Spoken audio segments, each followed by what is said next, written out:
కామారెడ్డి జిల్లా ప్రభుత్వ రేషన్ షాపుల్లో సన్నబియ్యం సరఫరా చేస్తామని ప్రకటించింది. ప్రస్తుతం ఈ నెల రేషన్ షాపుల్లో పంపిణీ అయిన బియ్యంపై వినియోగదారులు ఆగ్రహం వ్యక్తం చేస్తున్నారు. ఎల్లారెడ్డిలోని అన్ని రేషన్ షాపుల్లో దుమ్ము ధూళితో నూకల బియ్యం సరఫరాపై వినియోగదారులు మండిపడుతున్నారు. చాలా మంది రేషన్ బియ్యం అమ్ముకుంటున్నారన్నది జగమెరిగిన సత్యం. పాపం నిరుపేదలు సైతం తినలేని విధంగా బియ్యం సరఫరాపై చర్యలుంటాయో లేదో చూడాలి.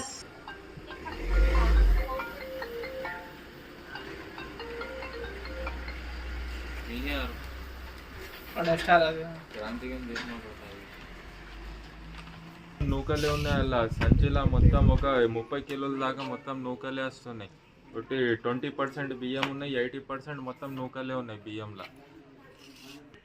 ఈ నెల మొత్తం ఇట్లానే వచ్చినాయి. ఎల్లారెడ్డి ప్రతి షాప్లో మొత్తం అవే బియ్యం ఉన్నాయి. ఇలా బియ్యం మొత్తం ఇట్లానే వస్తున్నాయి.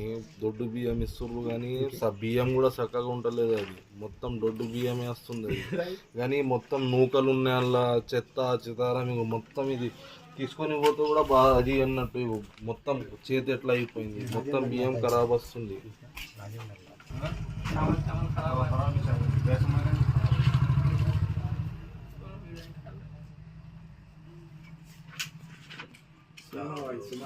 गैस के पैसे आ रहे इसमें देखते कंट्रोल कहाँ था?